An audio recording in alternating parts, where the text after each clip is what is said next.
Welcome, everybody. I hope you can hear me all right. My name is Adrian Keller, and I'm the Arizona Program Associate for Solar United Neighbors. I'm based in Phoenix. On the call with me is Brett Fanshaw. He's the Arizona Program Director for Sun. He's also based in Phoenix. We're really happy to have you here.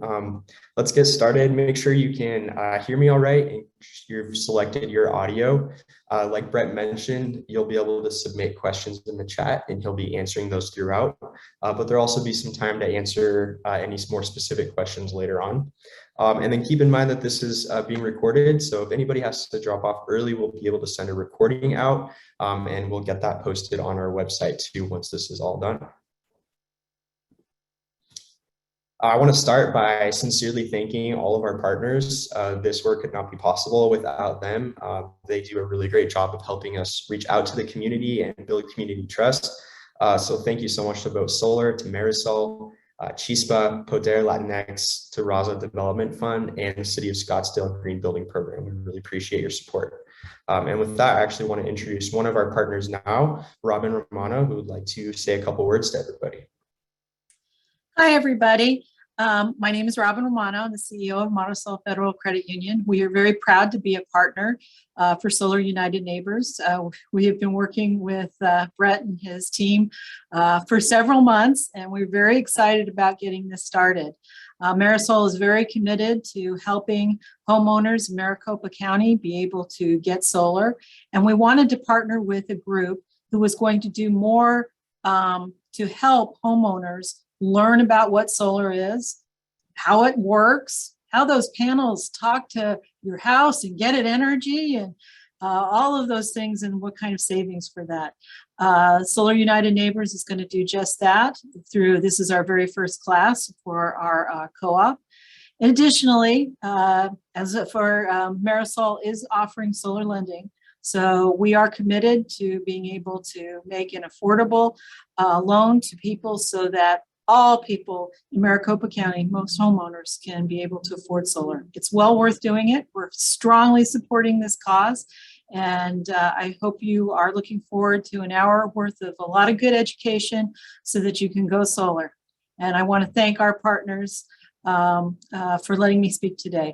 I will leave contact information for those of you who may be interested in getting a pre-approval for a loan. You do not have to be a part of this you don't have to get a loan through Marisol as being a part of the co-op. It's just an option for you. You can choose who you want to. Thank you. Thank you so much, Robin. Really appreciate it.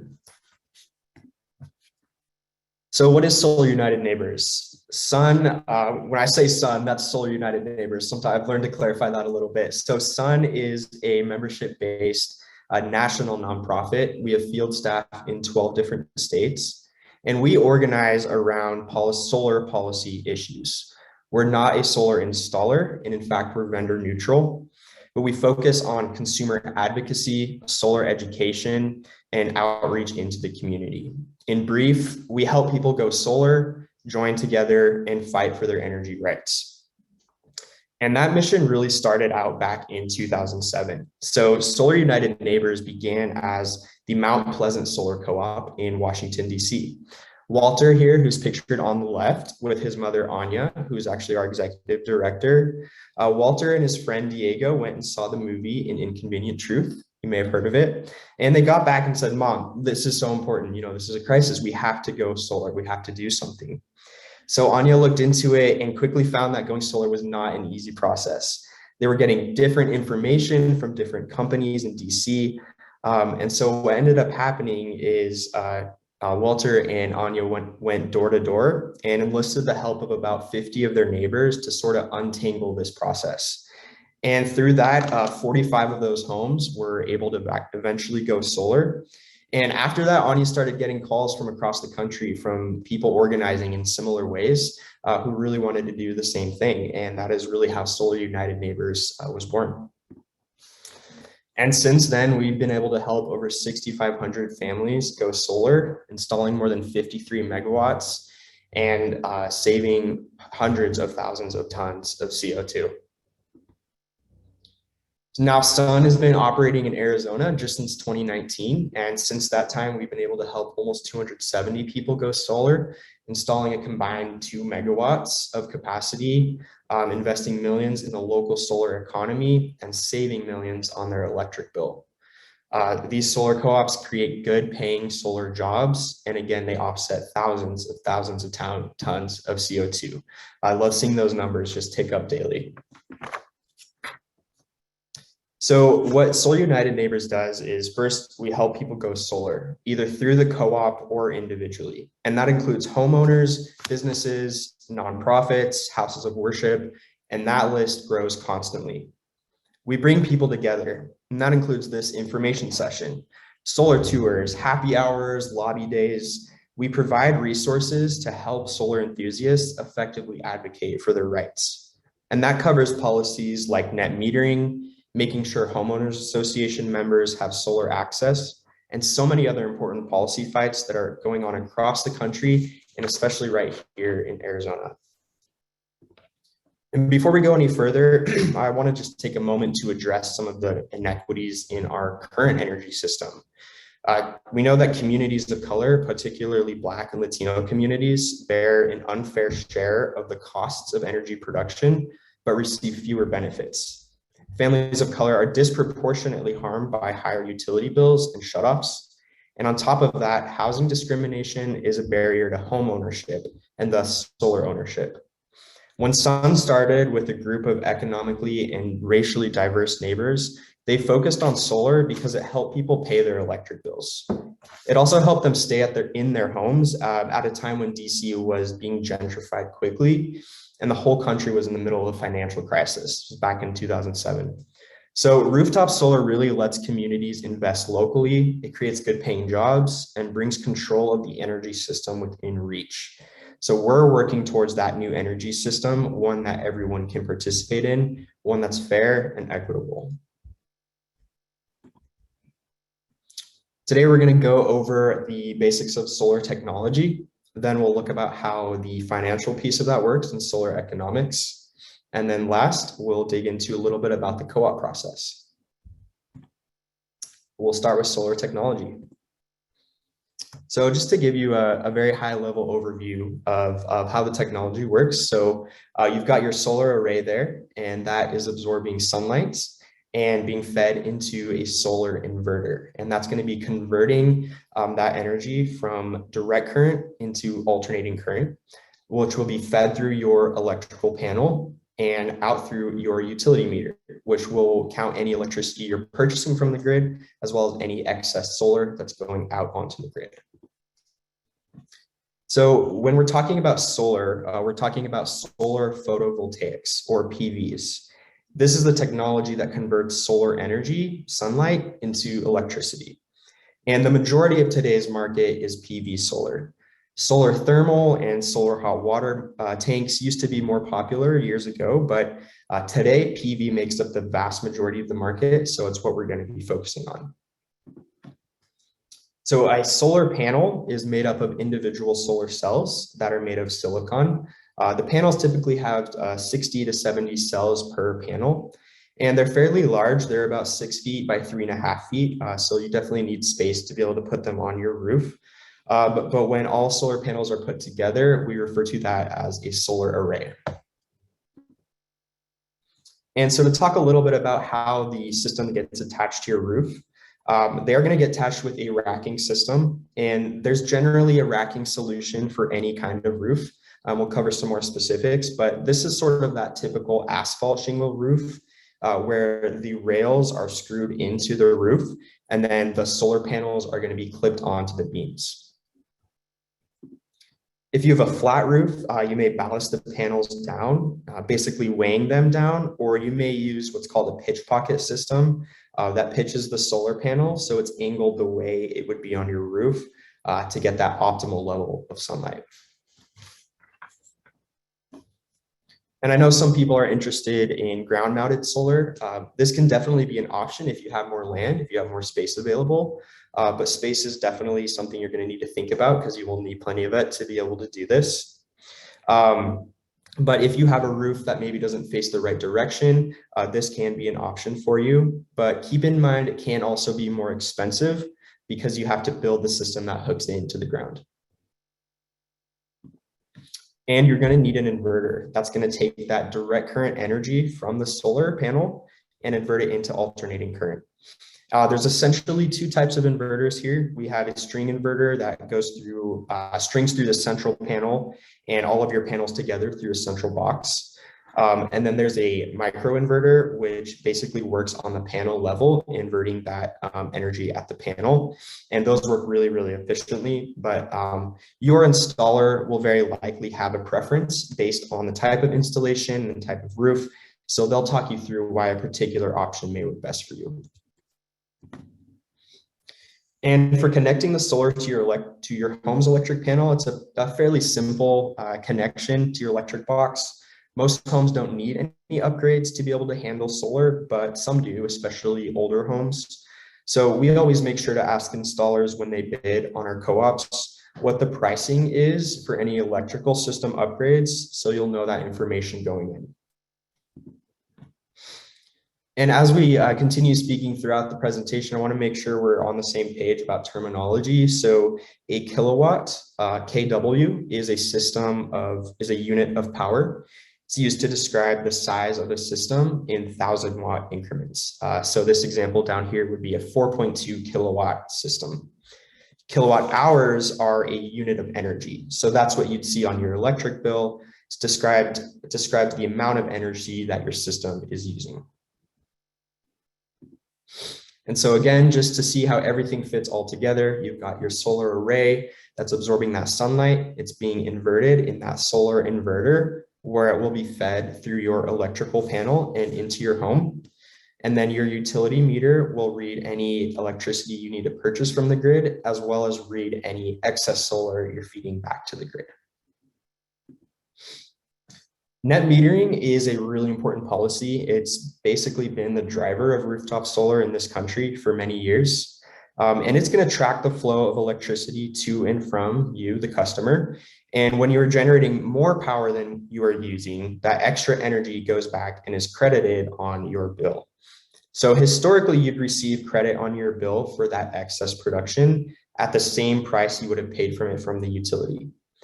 But unfortunately, today that system is going away. And today we use a system called export rate credits. So instead of getting the price of what you would have paid for, that one-to-one exchange, you're getting what's called a set rate from the utility, which unfortunately is lower than what you would have gotten under previous rules.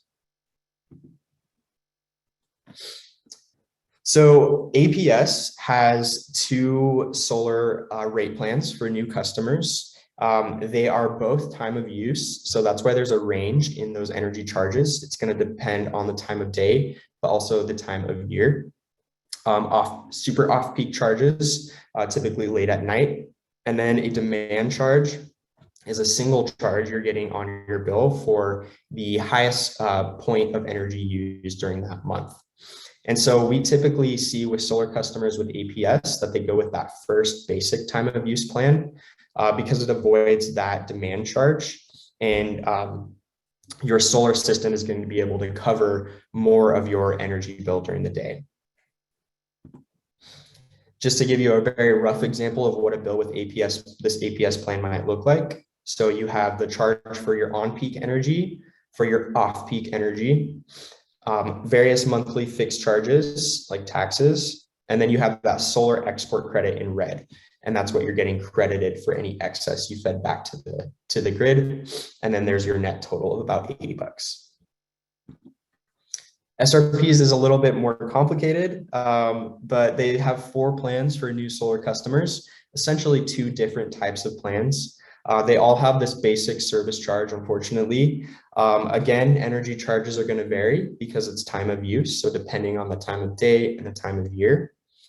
And then 2 of the plans have demand charges, and then the export rate is going to vary a little bit. And so again, here in our modeling and what we've seen with customers, this first plan listed on the left is typically favored because while you will have that demand charge, you're also getting net metering. And so you're getting paid back at a higher rate for your solar than you would on those 2 plans to the right. And again, here's another example of a bill. You've got your on-peak and your off-peak energy, which is going to result in your net energy used, your demand charge, and then some fixed charges and taxes as well. And so unfortunately, you can see kind of here why with SRP, it may take a little bit longer for you to pay off your solar system, just because you're getting a lot of these monthly flat charges that you would not be getting with APS. But it is absolutely still possible to have solar with SRP and to make it work. So what makes it a really good site for solar? The orientation of your roof is really important here. Facing south is the best because you're going to get the most amount of sun exposure and be able to generate the most amount of power throughout the day. Facing west is also okay because thinking about solar and its benefits to your electric bill, you're really going to want to offset as much power from the utility as you can.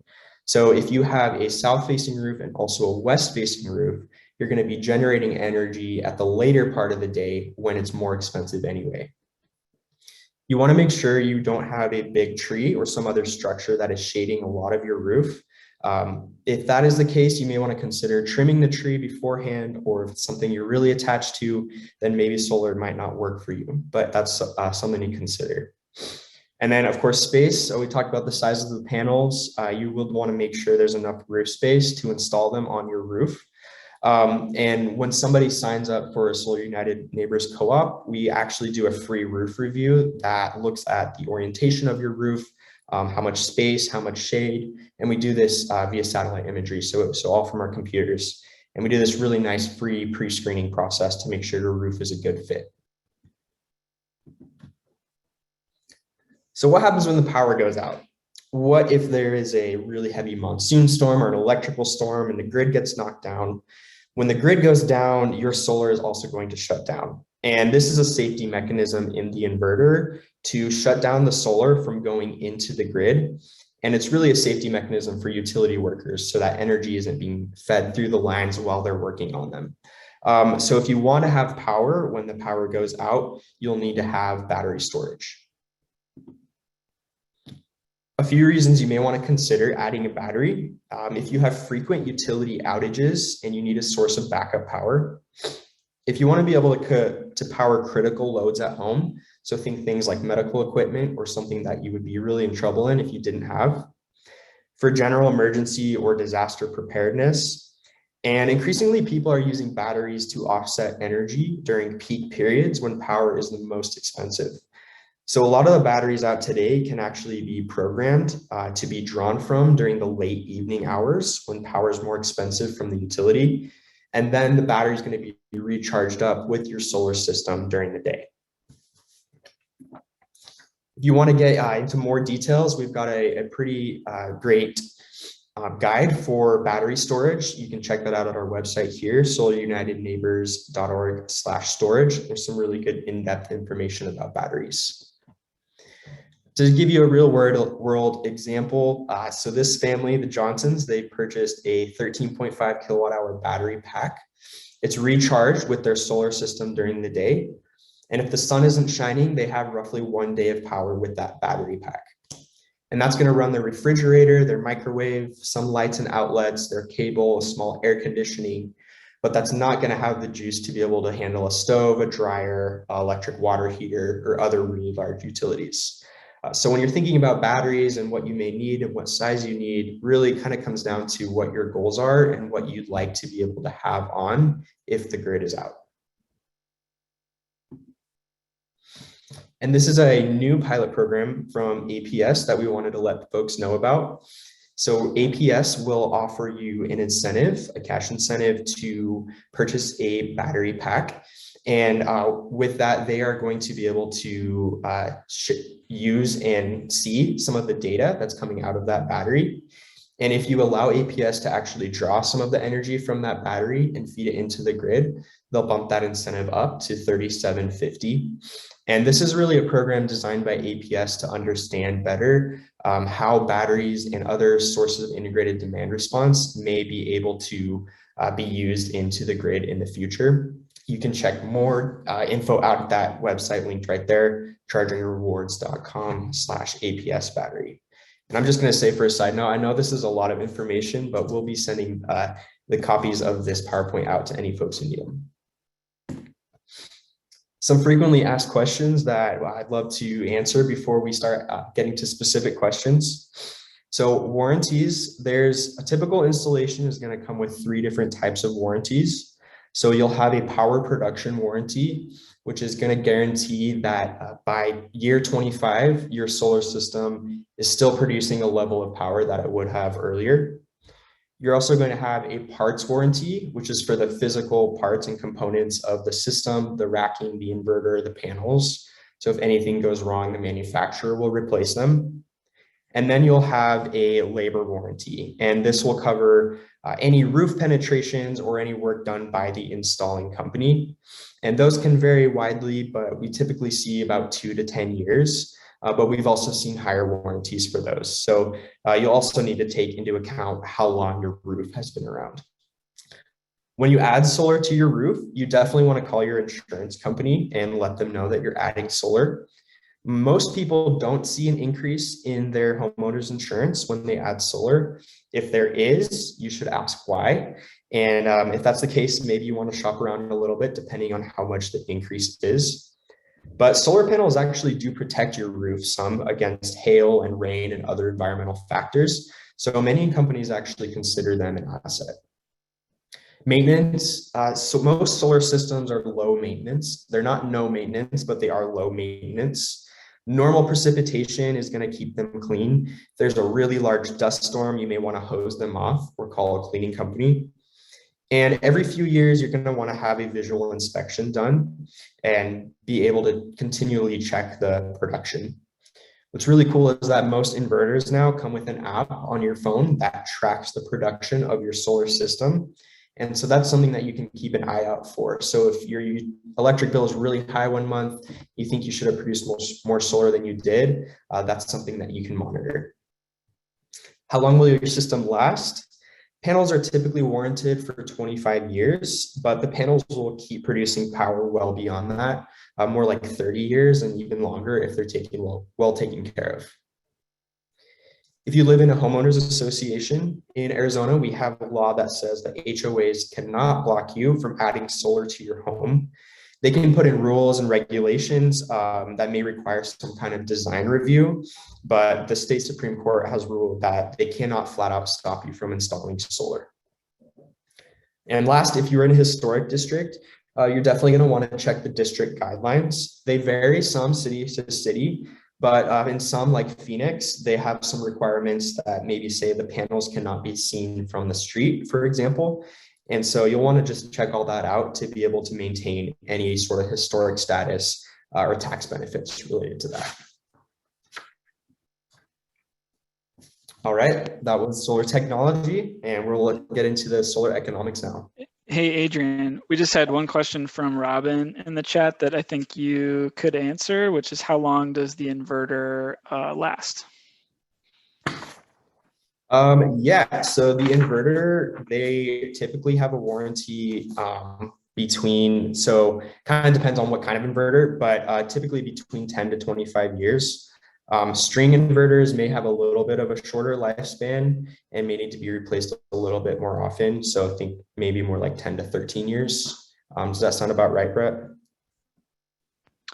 Yep, that's right. The string inverter, the one with the big box that strings everything together, those are typically warranted for around 12 years, and so you'd need to replace them once in the lifespan of the 25-year lifespan of the panels.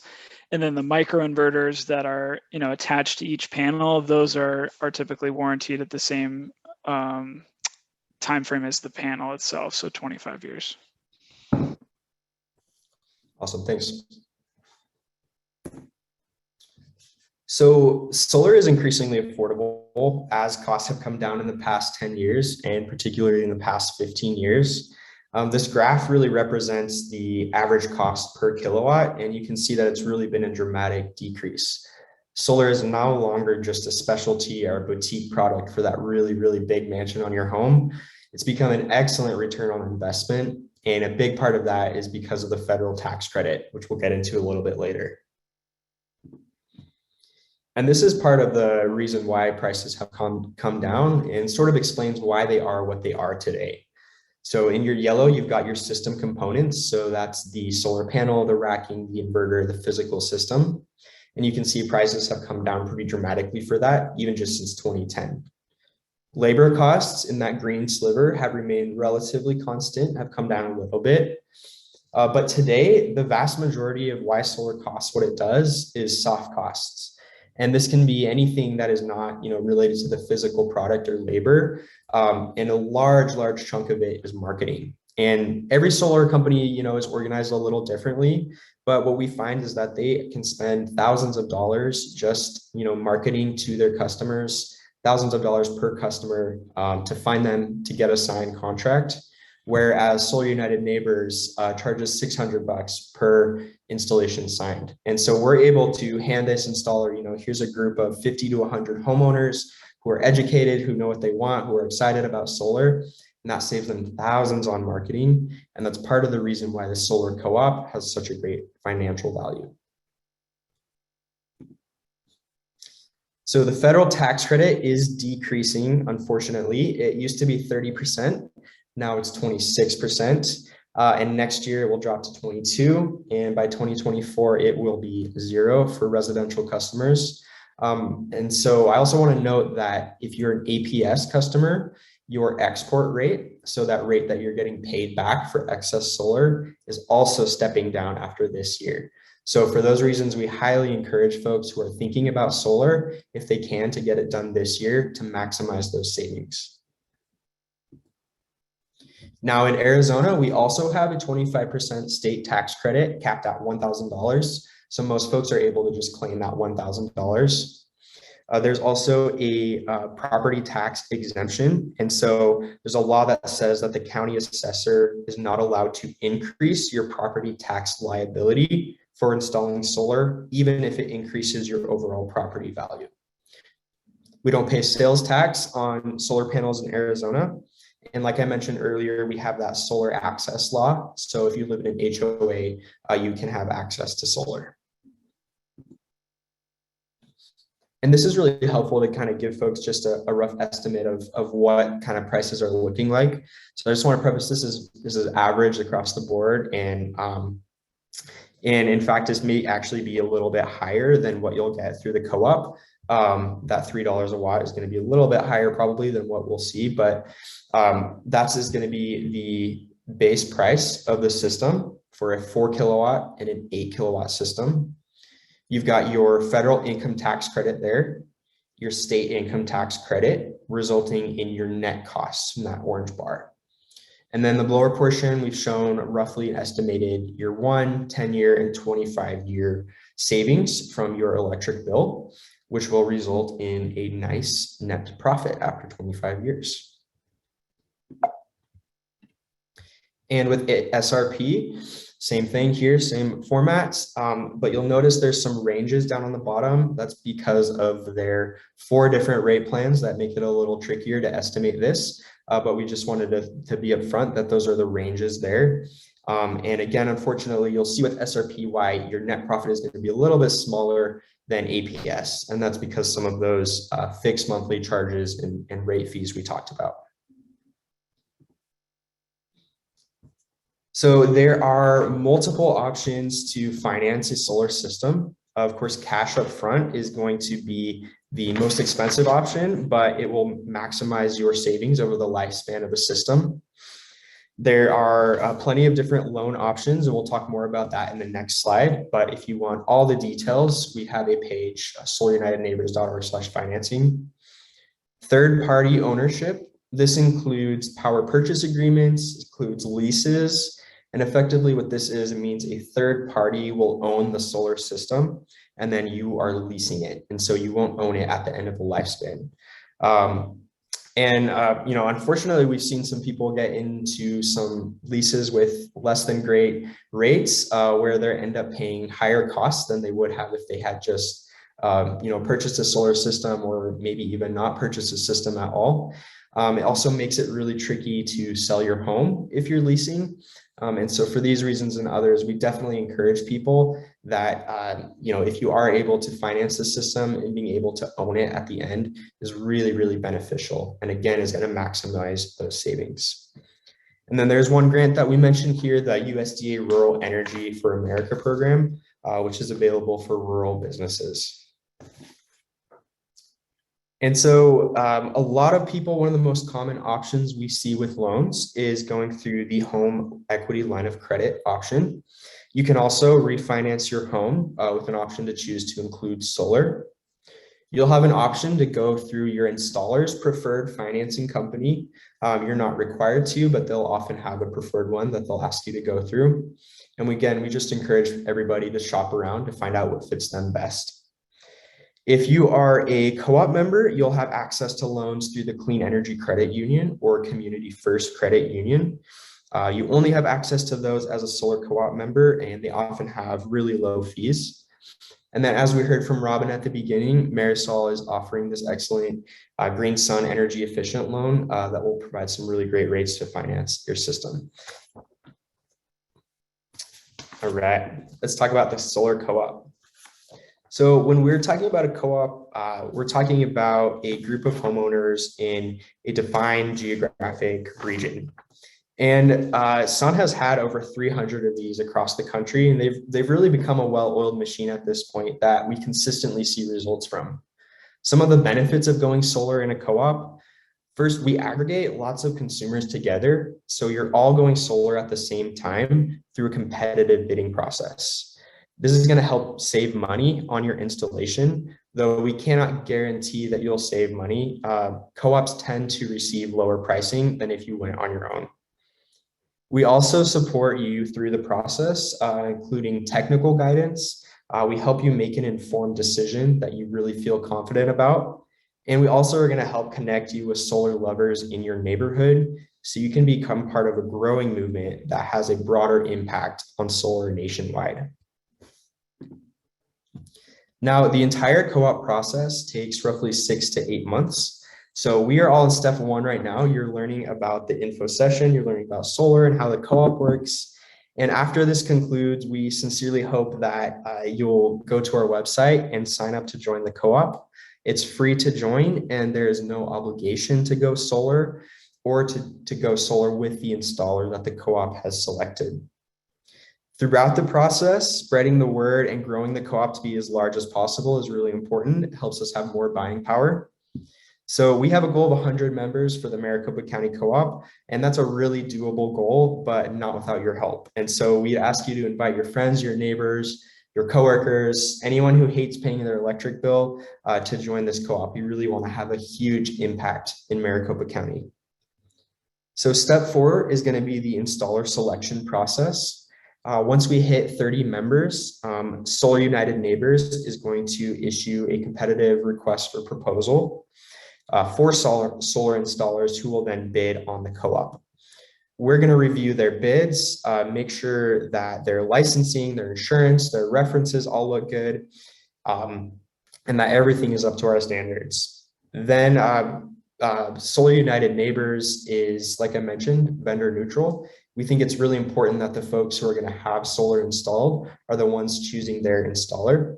So at one night, any volunteers who want to join the selection committee will meet together and select the installer based on the bids and pick the installer that is best for their co-op. Once that installer is chosen, we're going to let everybody know, hey, we picked an installer, and keep trying to get even more signups. And then about 3 months later, we're going to have the deadline. So for this co-op, it is June 3rd. That's the last chance you have to sign up. Throughout that time frame, the installer will be talking with you. They're going to look at your electric bill. They're going to look at your roof through satellite imaging and design a customized proposal for your roof offered at the co-op pricing. And at this point, if the pricing and system are right for you, everything looks good, and you feel very confident about your decision, we hope that you'll sign a contract to go solar. And then it usually takes a few weeks to a few months for the installer to work through the permitting process, again, depending on how busy the season is. But the actual installation itself only takes about a day or two. few weeks later, you'll have your finalized product, you'll have permission to operate, and your solar system will turn on and begin producing energy for your home. After the installations have started, we'll all meet together again and celebrate the successes of the co-op and the massive impact hopefully we've had in Maricopa County. So that takes you through the co-op process. If you're interested, we really hope that you'll check us out on our website here, solarunitedneighbors.org/Maricopa. We have got lots of resources and information if anyone has any more questions. But with that, that concludes the presentation. Thank you all so much for listening.